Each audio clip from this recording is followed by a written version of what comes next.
diante desta multidão que nos enche de alegria pelo contagiar da sua fé, pelo calor da sua oração e dos louvores que sobem até os céus para glorificar a Jesus neste dia em que o adoramos especialmente no Santíssimo Sacramento.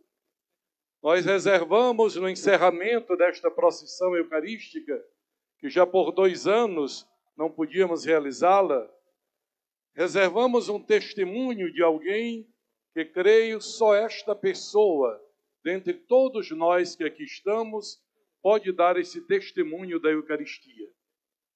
Ele próprio vai se apresentar e dar esse testemunho como um ponto de fé para nós irmos encerrando nesta noite o dia do Santíssimo Corpo e Sangue de Jesus. André. Boa noite, meus irmãos e minhas irmãs.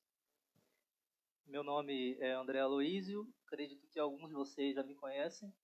Eu fui protestante por mais de 20 anos e pastor presbiteriano por 7 anos. E eu quero contar aqui brevemente, bem rapidamente, um testemunho sobre, primeiro, o que eu acreditava quando eu era protestante em relação à Eucaristia. Depois, um pouco do processo que me levou a entender a Eucaristia como a Igreja Católica entende. Finalmente, o que a Eucaristia significa para mim hoje. Então, os protestantes têm várias visões sobre a Eucaristia, visões distintas, mas eu pertencia a um ramo, a teologia reformada, que entendia da seguinte forma: o pão e o vinho não se transformam no corpo e no sangue de Jesus, eles apenas representam essas realidades. Pão e vinho são sinais visíveis que apontam para realidades invisíveis. Mas no momento da consagração não acontece nenhuma transformação. O pão e o vinho continuam sendo pão e vinho após a consagração.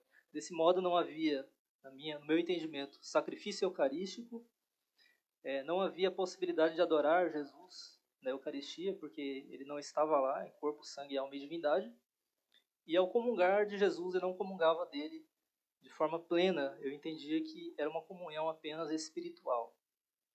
Esse entendimento se devia ao fato de que eu interpretava as palavras da instituição, isto é o meu corpo, isto é o meu sangue, de uma forma figurada, sacramental, mas que não indicava algo literal.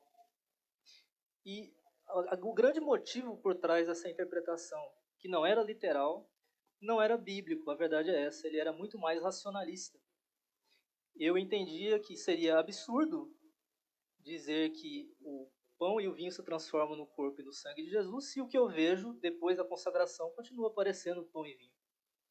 E eu também achava absurdo que a natureza humana de Jesus, que é igual à nossa, pudesse se multiplicar e estar em vários lugares ao mesmo tempo, em todos os lugares onde a Eucaristia é celebrada.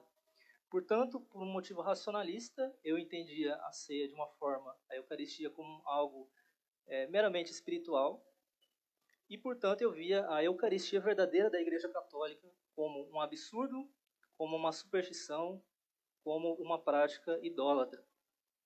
Só que em 2020, no início do ano, eu, através de uma reflexão renovada sobre João capítulo 6, o mesmo texto que foi lido agora mesmo, eu cheguei ao entendimento católico. Primeiro eu percebi que esse texto, em que Jesus fala sobre comer do seu corpo, da sua carne, beber do seu sangue, ele em João funciona de forma equivalente à instituição da Eucaristia nos outros evangelhos. João não apresenta um relato da instituição da Eucaristia, mas João 6 funciona da mesma forma. Portanto, João 6 fala da Eucaristia. A segunda coisa que eu percebi foi que a linguagem literal que Jesus usa nesse texto, falando sobre comer da sua carne, no grego, a partir do verso 54, ele chega a usar um verbo que indica mastigar a carne de Jesus. É muito literal. Essa linguagem literal de Jesus não admitia uma interpretação figurada, espiritual, como eu fazia. E eu percebi, em terceiro lugar, que a igreja, desde o início, desde o século II, por exemplo, padres da igreja como Justino Mártir, eles já falavam sobre a Eucaristia interpretando literalmente as palavras da instituição. Portanto, eu reconheci que a minha interpretação não literal, que era racionalista, ela não podia permanecer de pé.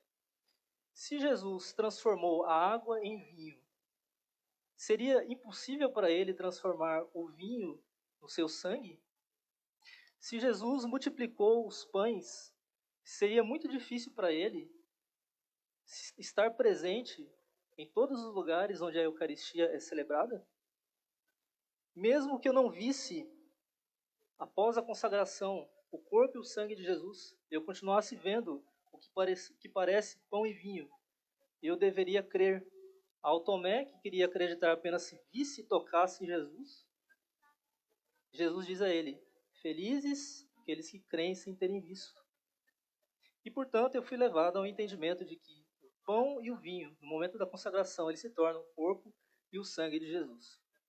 Esse corpo é o corpo que é entregue por nós. Esse vinho, esse sangue, é o sangue que é derramado para a remissão de pecados. Ou seja, a Eucaristia é de fato um sacrifício, o mesmo sacrifício do Calvário. Se o corpo de Jesus está presente, a sua alma também está, porque ele está vivo e corpo e alma não podem estar separados. Se a natureza humana de Jesus está presente, corpo e alma, a sua natureza divina deve estar presente também, porque ainda que sejam distintas, as duas naturezas são inseparáveis na única pessoa do Filho de Deus. E, portanto, ao comungar, eu comungo de Jesus realmente, completamente, e eu posso adorá-lo na Eucaristia porque ele está presente. E eu então cheguei ao entendimento católico de que na Eucaristia Jesus está presente em corpo, sangue, alma e divindade. O mesmo Jesus que se encarnou é o Jesus que se faz presente sob as espécies eucarísticas. E, portanto, irmãos, o que significa a Eucaristia para mim hoje?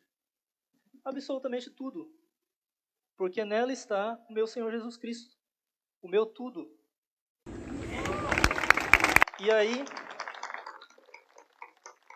quando eu participo de uma Eucaristia e no momento da consagração eu digo com Tomé, meu Senhor e meu Deus, Jesus me diz: eu sou o Senhor teu Deus que te tirei da terra do Egito. Abre bem a boca e eu a encherei. Quando eu comungo, eu sinto o beijo amoroso de Jesus. Eu digo: eu sou do meu amado, e ele diz: eu sou teu. Após a comunhão, eu sei que Jesus está em mim e eu estou nele. E eu experimento na terra um pouco do céu.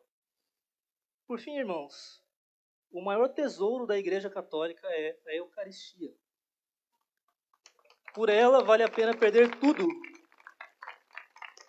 porque ganhá-la significa ganhar tudo, Cristo, e não há nada mais precioso do que Ele. Se você não acredita nisso, venha e veja, e Jesus te mostrará coisas maiores. Louvado seja nosso Senhor Jesus Cristo, para sempre seja louvado.